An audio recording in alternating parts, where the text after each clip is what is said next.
ونعوذ بالله من شرور أنفسنا ومن سيئات أعمالنا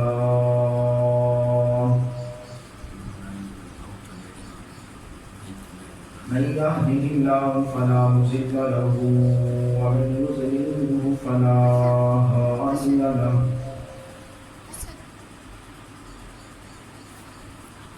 ونشهد أن لا إله إلا الله وحده لا شريك له لا شريك له ولا نظير له ولا وزير له ولا مشير له وصل على سيد الرسل وخاتم الأنبياء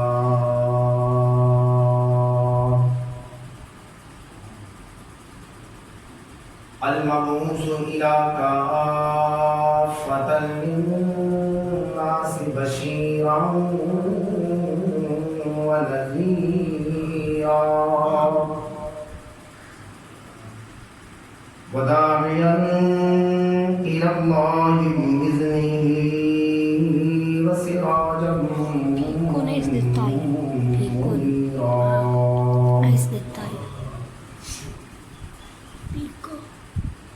أعوذ بالله من الشيطان الرجيم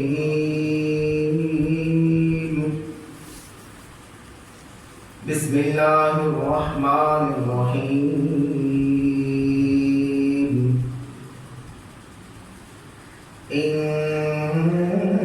إنما المؤمنون إخوة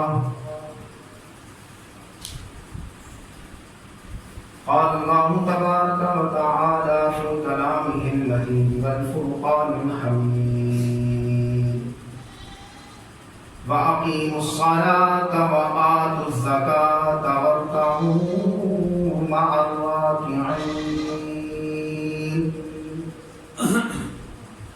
قال النبي صلى الله عليه وسلم الصلاة معراج المؤمنين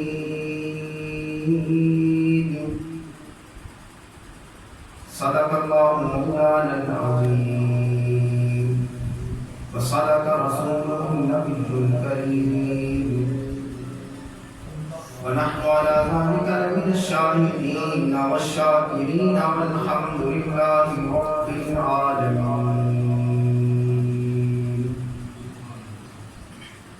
تمام ساتھی بلند آواز سے درود پڑھو. اللهم صل على محمد وعلى آل محمد كما صليت على إبراهيم وعلى آل إبراهيم إنك حميد مجيد. اللهم بارك على محمد وعلى آل محمد كما باركت على إبراهيم وعلى آل إبراهيم إنك حميد مجيد.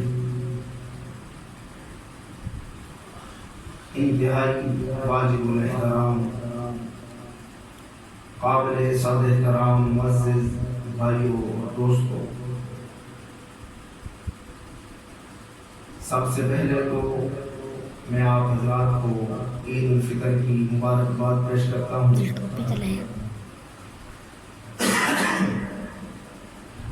اور دعا ہے کہ اللہ تعالی اس عید الفطر کو وطن عزیز پاکستان کے لیے حقیقی خوشیوں والی عید بنائے. اللہ تعالی ہم سب کی حفاظت فرمائے. اللہ تعالی نے ان دو دنوں کو عید الفطر اور عید الاضحیٰ کا خاص طور پر اہتمام کیا ہے. اس لیے کہ اجتماعی عبادت کی جائے کہ سب مل کر عید کو ادا کریں تاکہ آپس میں پیار محبت پیدا ہو، بھائی چارہ پیدا ہو۔ قرآن کریم نے تو پہلے سے ہی اعلان کر رکھا ہے،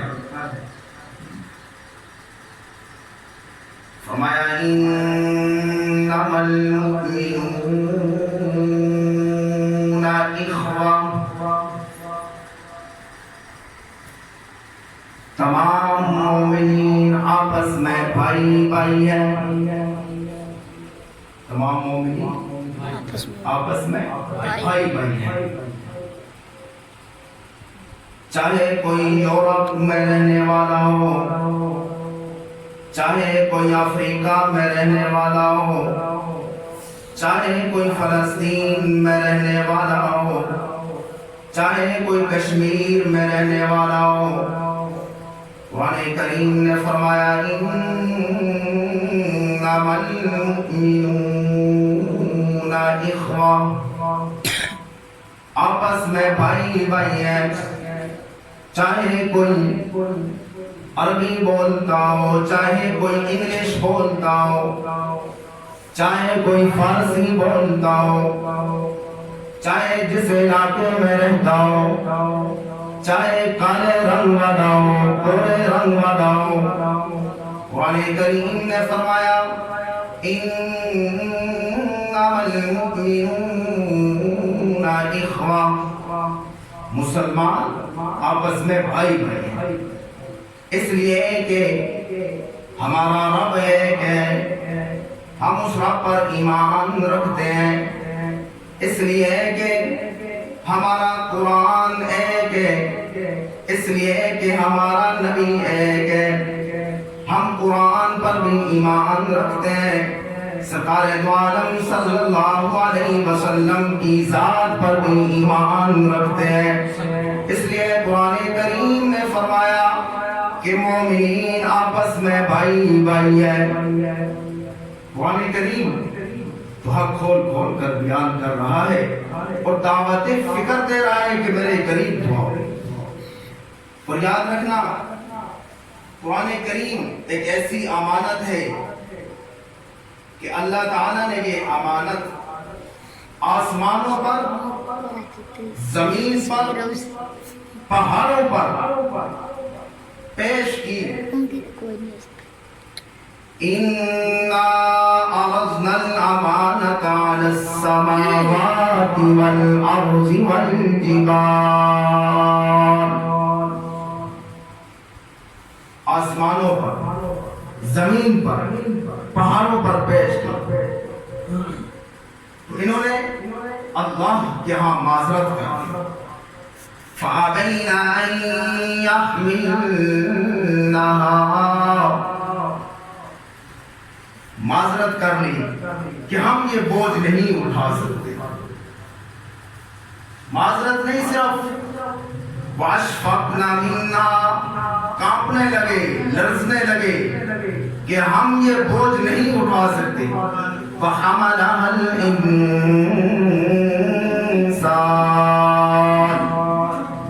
وہ بوجھ آسمان نے جو نہ اٹھایا، زمین نے جو نہ اٹھایا، جو پہاڑوں نے نہ اٹھایا، وہ انسان نے اٹھایا۔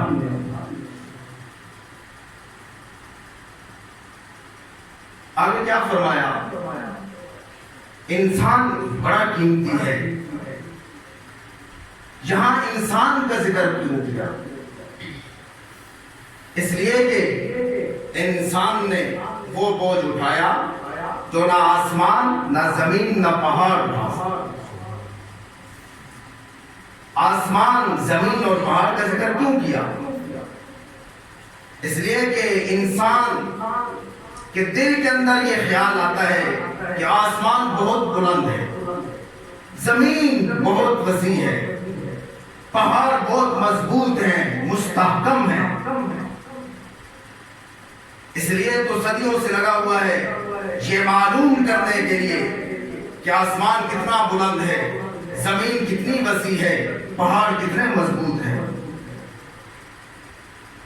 اللہ تعالیٰ نے انسان کو دعوت فکر دی اور فرمایا کہ تو آسمان کی بلندیوں کو دیکھ رہا ہے، تو زمین کی وسعت کو دیکھ رہا ہے، پہاڑوں کی استقامت کو دیکھ رہا ہے، تجھے یہ معلوم نہیں کہ جتنا تو بلند ہے اتنا آسمان بلند نہیں ہے، تجھے یہ معلوم نہیں کہ جتنا تو وسیع ہے اتنی زمین وسیع نہیں ہے، جتنی تیرے اندر استقامت ہے اتنی پہاڑوں کے اندر نہیں ہے۔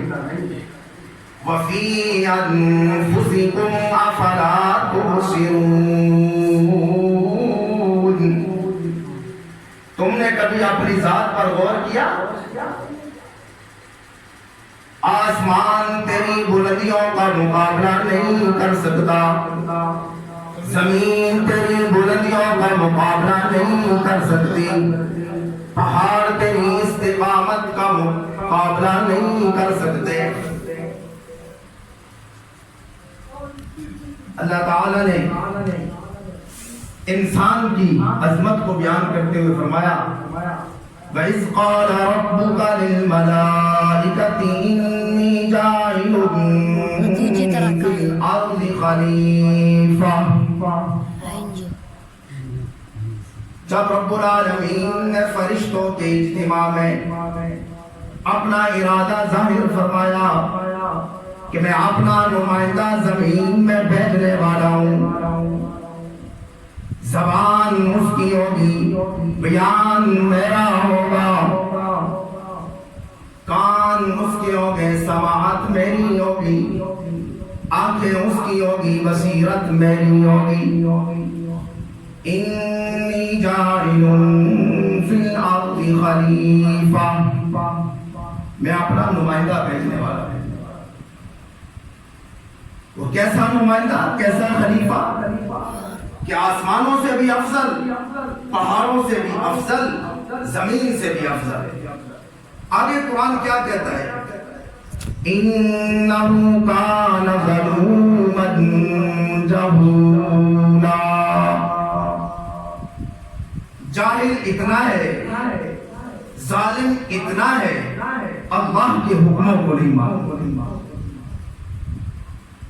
اللہ کی بغاوت کرتا ہے، اللہ کی بات کو نہیں مانتا، قرآن کریم کی بات کو نہیں مانتا، اسی کا کھاتا ہے اور اسی کو آنکھیں دکھاتا ہے۔ اللہ نے حکم دیا وَأَقِيمُوا الصَّلَاةَ وَآتُوا الزَّكَاةَ، نماز قائم کرو اور زکوٰۃ ادا کرو، لیکن اتنا ظالم ہے، انہو کان ظلوما جہولا، اللہ کے حکم کو نہیں مانتا، نہ نماز کے لیے آتا ہے اور نہ زکوٰۃ ادا کرتا۔ جب اللہ کی نافرمانی کرتا ہے تو پھر گھر میں برکتیں کیسے ہوں؟ زکوٰۃ کے بارے میں چند ایک باتیں عرض کرتا ہوں۔ حضرت ابو ہریرہ رضی اللہ تعالی عنہ، سب کہتے ہیں رضی اللہ تعالی عنہ، فرماتے ہیں کہ سرکار دو عالم صلی اللہ علیہ وسلم نے فرمایا کہ جس آدمی کے پاس مال ہو،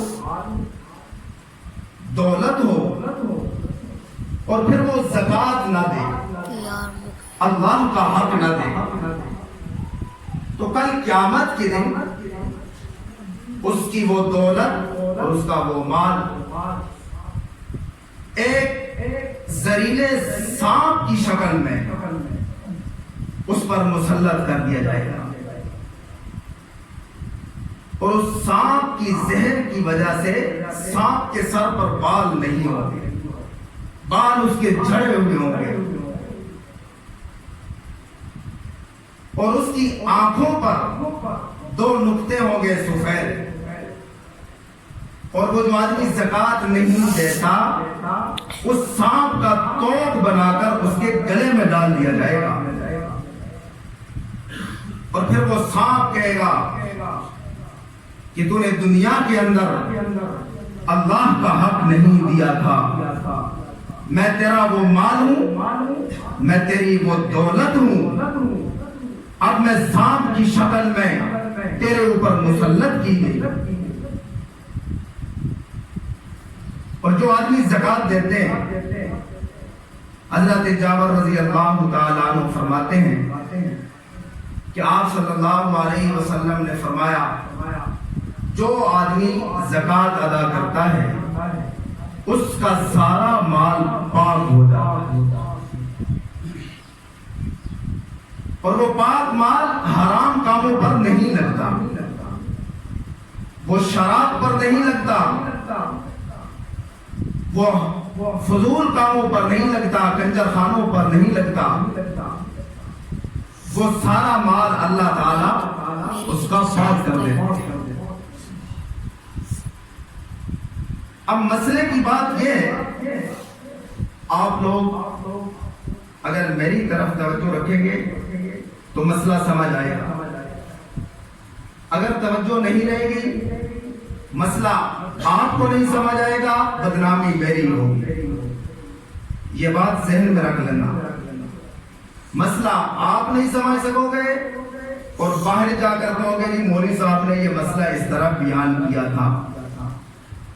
جس طرح آج سے کچھ عرصہ پہلے ایک آدمی نے یہاں آ کر مجھے کہا کہ بڑی مسجد والے مولوی صاحب نے یہ مسئلہ بیان کیا کہ جب عشر نکالنا ہے فصل کا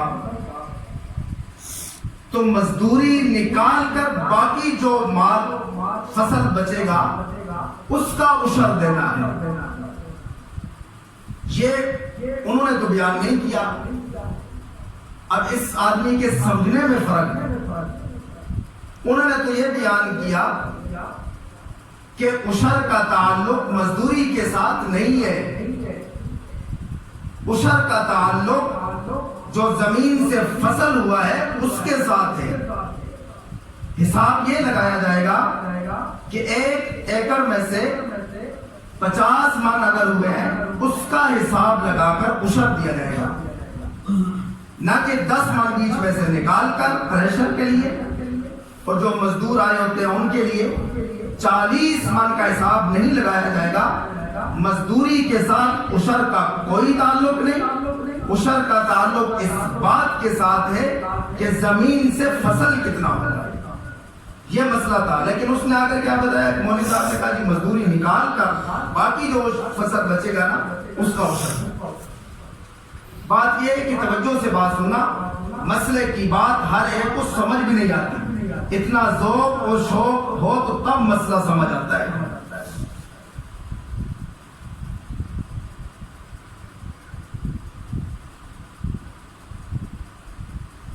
کہ اب زکوٰۃ فرض کس پر ہے؟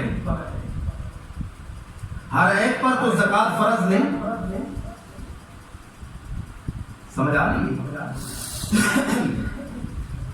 زکوٰۃ اس آدمی پر فرض ہے جس کے پاس 7.5 تولے سونا ہو یا 52.5 تولے چاندی ہو، چاہے وہ مرد ہے چاہے وہ عورت ہے، اس پر زکوٰۃ فرض ہے۔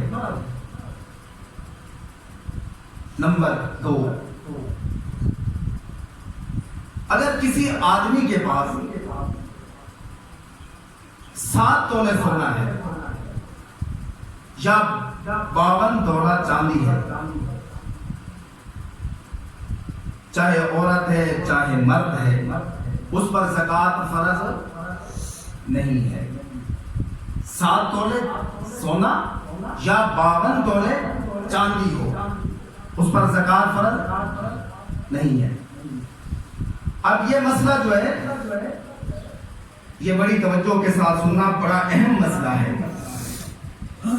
کہ اگر کسی آدمی کے پاس 1 تولہ سونا ہے یا 1 تولہ چاندی ہے اور اس کے پاس کچھ مال بھی ہے، کچھ پیسے بھی ہیں، کچھ دولت بھی ہے، تو اس پر زکات فرض ہے. سمجھ آئی؟ چاہے 1 تولہ سونا ہو، چاہے 52، چاہے 1 تولہ چاندی ہو، اگر اس کے پاس کچھ پیسے ہیں، کچھ مال ہے جو اس کی ضرورت میں نہیں، اس کے پاس پڑا ہوا ہے، تو اس پر زکات فرض ہے. اب تیسرا مسئلہ کہ زکات کس کو دینی چاہیے اور کتنی مقدار میں دینی چاہیے. زکات 100 میں سے 2.5 روپے، یعنی 200 روپے میں سے 5 روپے زکات ہے. اللہ کا حق ہے، اور یہ سال کے بعد زکات فرض ہوتی ہے.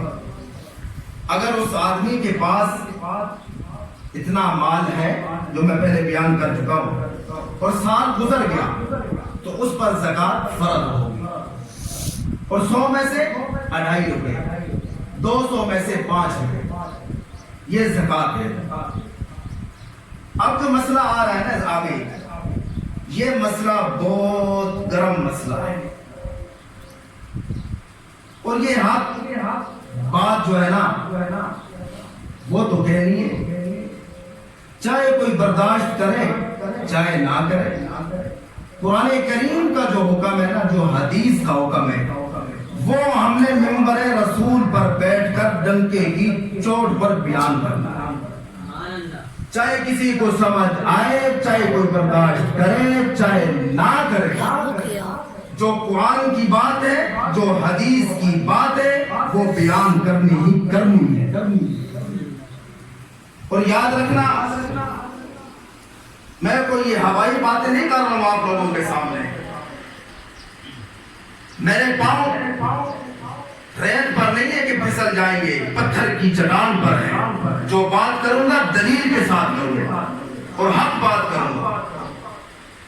اب جو مسئلہ آ رہا ہے نا کہ جو آدمی زکات نہیں دیتے ان کو کتنے عذاب ملتے ہیں، اس بات کو توجہ سے سننا اور اپنے اندر دیکھنا کہ یہ گناہ ہمارے اندر پائے جاتے ہیں اور ان عذابوں میں ہم لوگ مبتلا ہیں.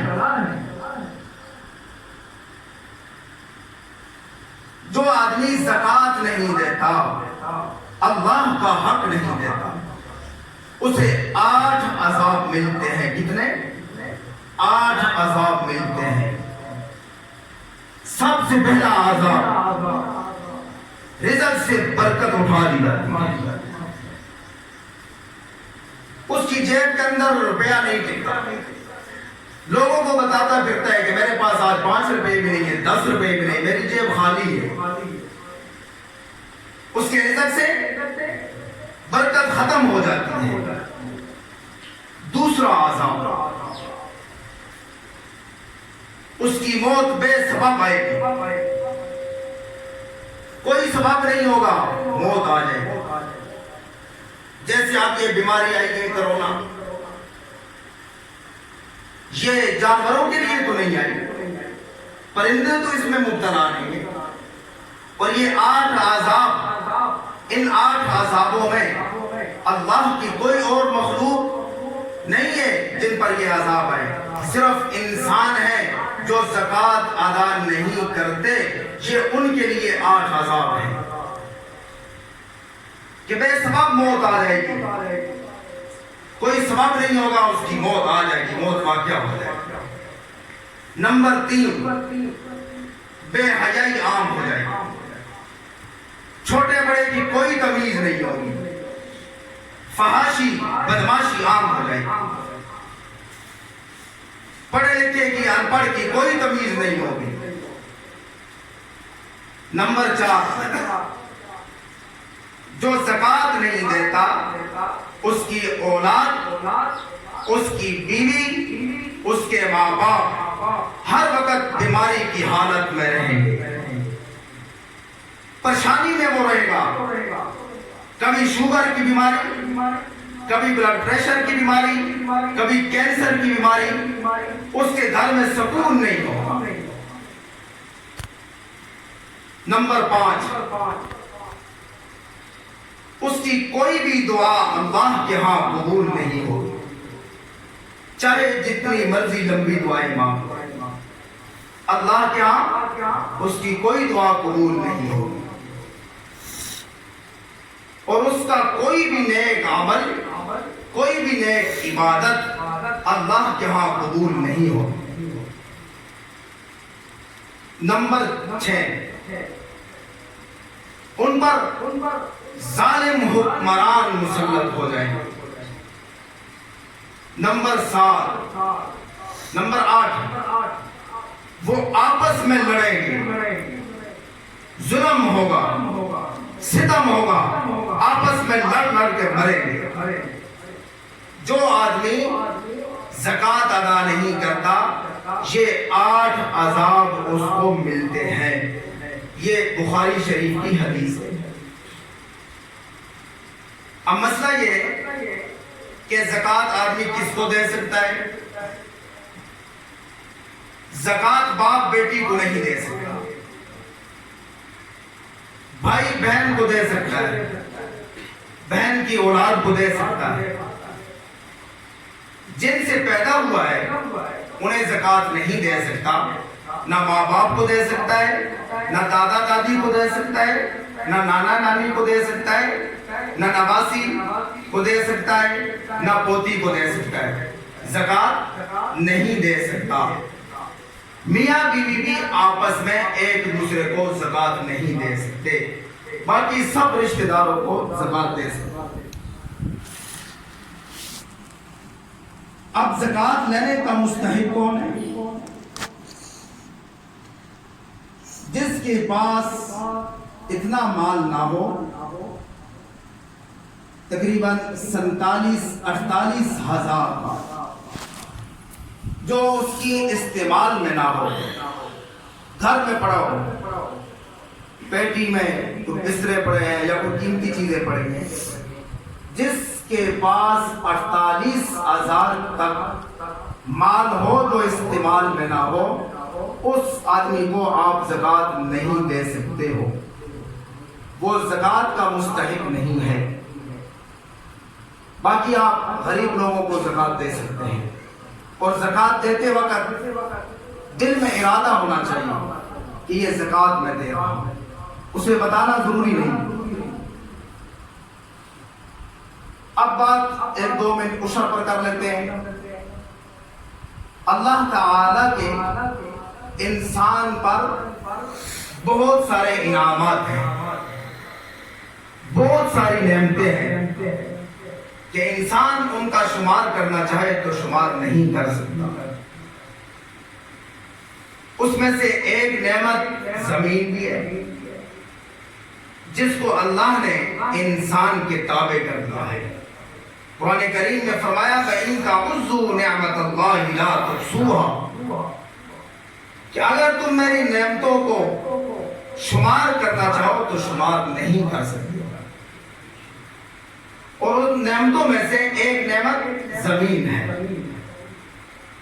اللہ تعالیٰ نے اپنی اس نعمت کا ذکر قرآن کریم میں فرمایا الَّذِي جَعَلَ لَكُمُ الْأَرْضَ فِرَاشًا فَأَخْرَجَ بِهِ مِنَ الثَّمَرَاتِ رِزْقًا لَكُمْ فَلَا تَجْعَلُوا لِلَّهِ أَندَادًا۔ اللہ نے انسانوں کو دعوتی فکر دیتے ہوئے فرمایا کہ ذرا غور کرو کہ میں نے زمین سے تمہارے لیے فصل اگائے، فروٹ نکلتے ہیں، یہ فروٹ کا بھی عشر ہوتا ہے، طرح طرح کی آپ چیزیں کھاتے ہو، زمین کو میں نے آپ لوگوں کے تابع بنا دیا ہے۔ اب یہ جو نعمت ہے زمین یہ انسان کے تابع ہے۔ جس طرح مال کی زکوٰۃ ہے فرض ہے، اس طرح زمین کی زکوٰۃ وہ عشر ہے۔ کیا ہے؟ عشر۔ اللہ تعالیٰ نے قرآن کریم میں فرمایا وَآتُوا حَقَّهُ يَوْمَ حَصَادِ، کہ جب تم فصل کاٹو تو میرا حق وہیں ادا کر دیا کرو۔ فَآتُوا حَقَّهُ يَوْمَ حَصَادِهِ، میرا حق ادا کر دیا۔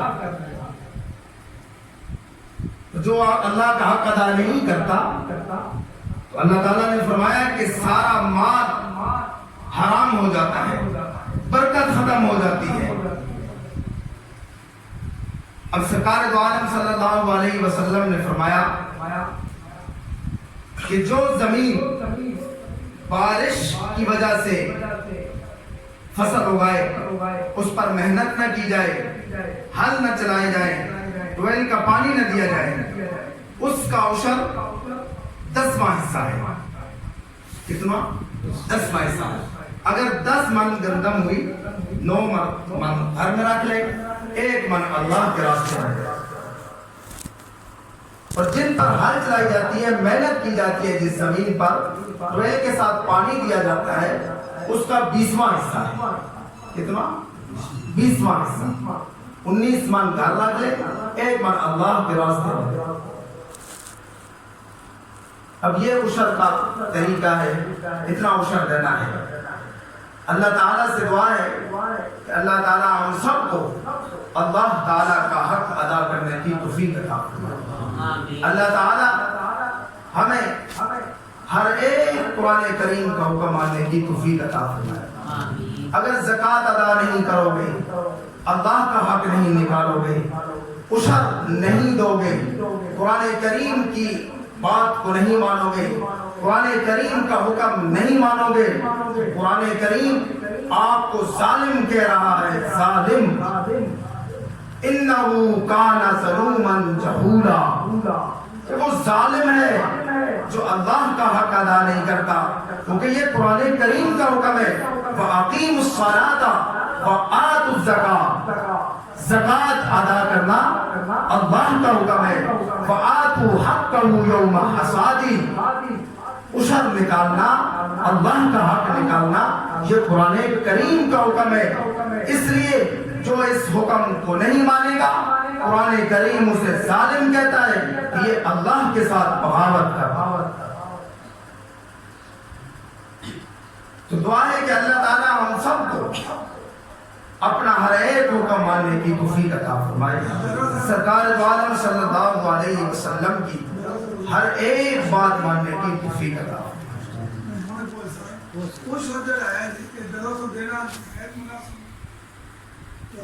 درس دے جو سب تو پہلے تھا اپنے رشتہ دار جو غریب ہیں انہاں کا حق، یتیم لوگ جو ہیں انہیں دے دو۔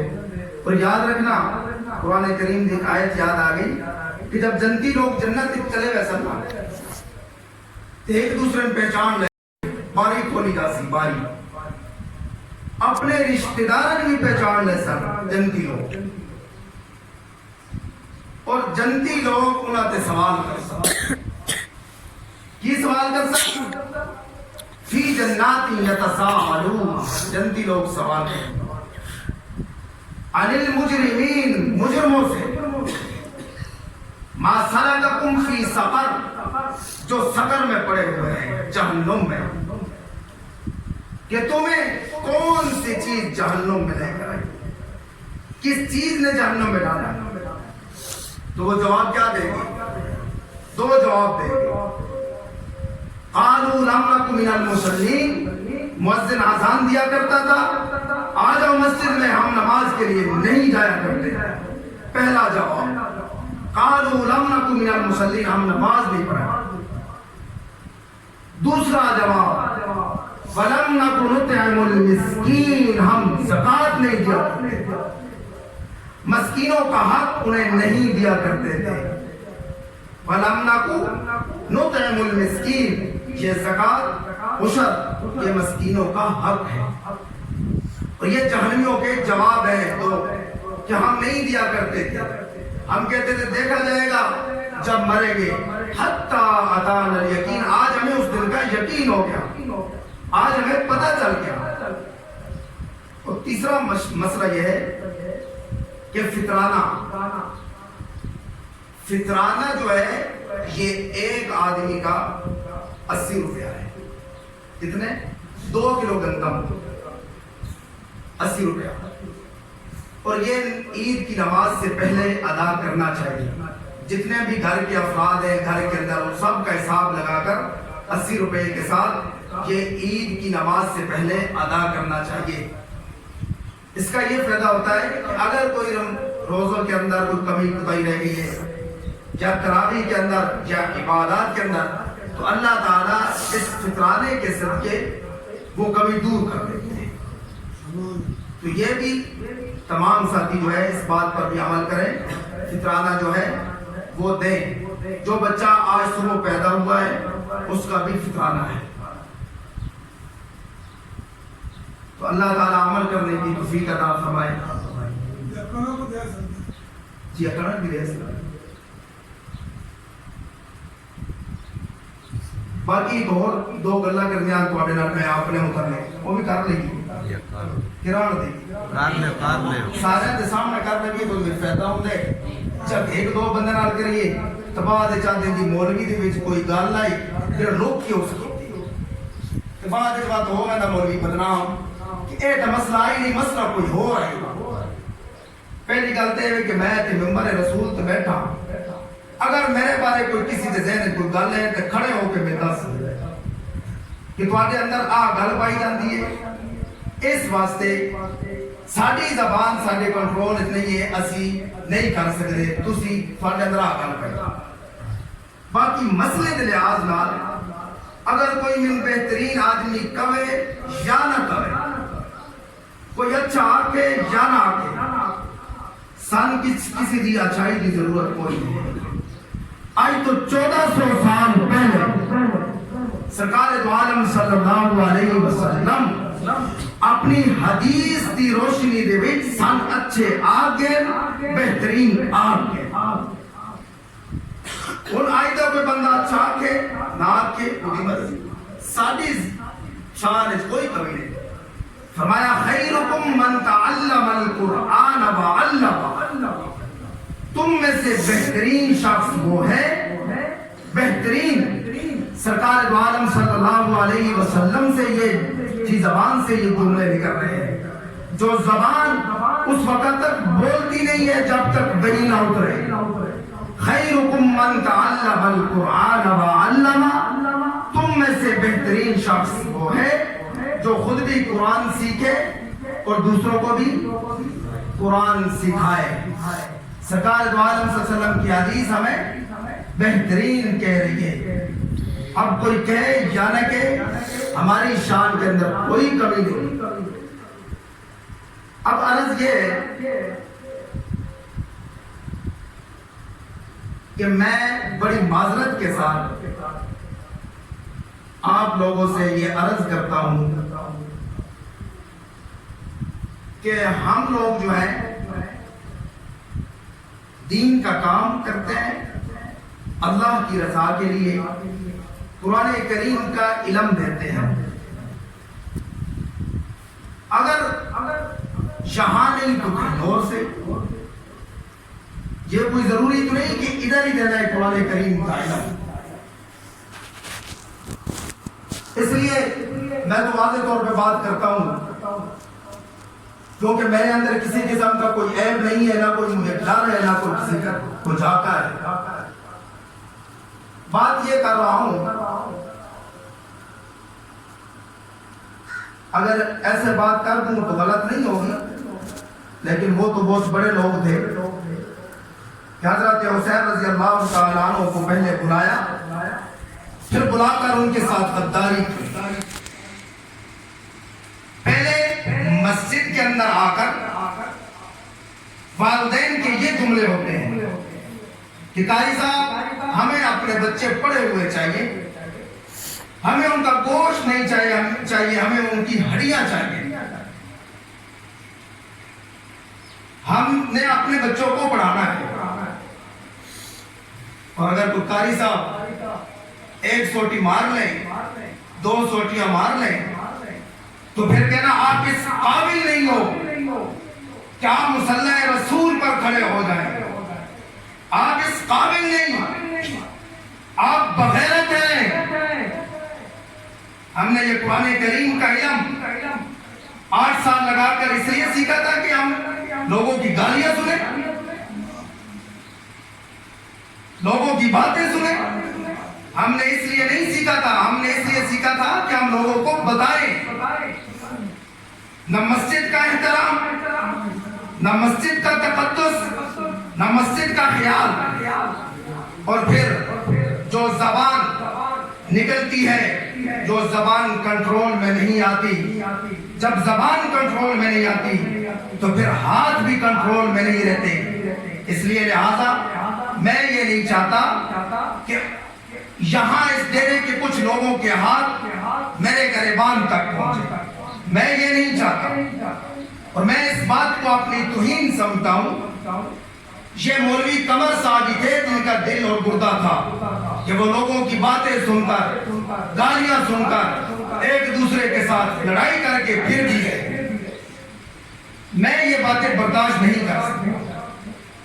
اگر مجھے رکھنا ہے تو پھر میں اپنی مرضی کے مطابق بچوں کو پڑھاؤں گا, اور کوئی بھی ایسی بات برداشت نہیں کروں گا. نہیں تو آپ کے لیے اللہ تعالیٰ کوئی اچھے امام کا انتظام کر دے گا, اور میرے لیے کوئی اچھی جگہ کا انتظام کر دے گا. بس اتنی عرض کرنی تھی. اب ہم اوپر ہو گئے 10 منٹ. نماز جو ہے وہ سماعت کو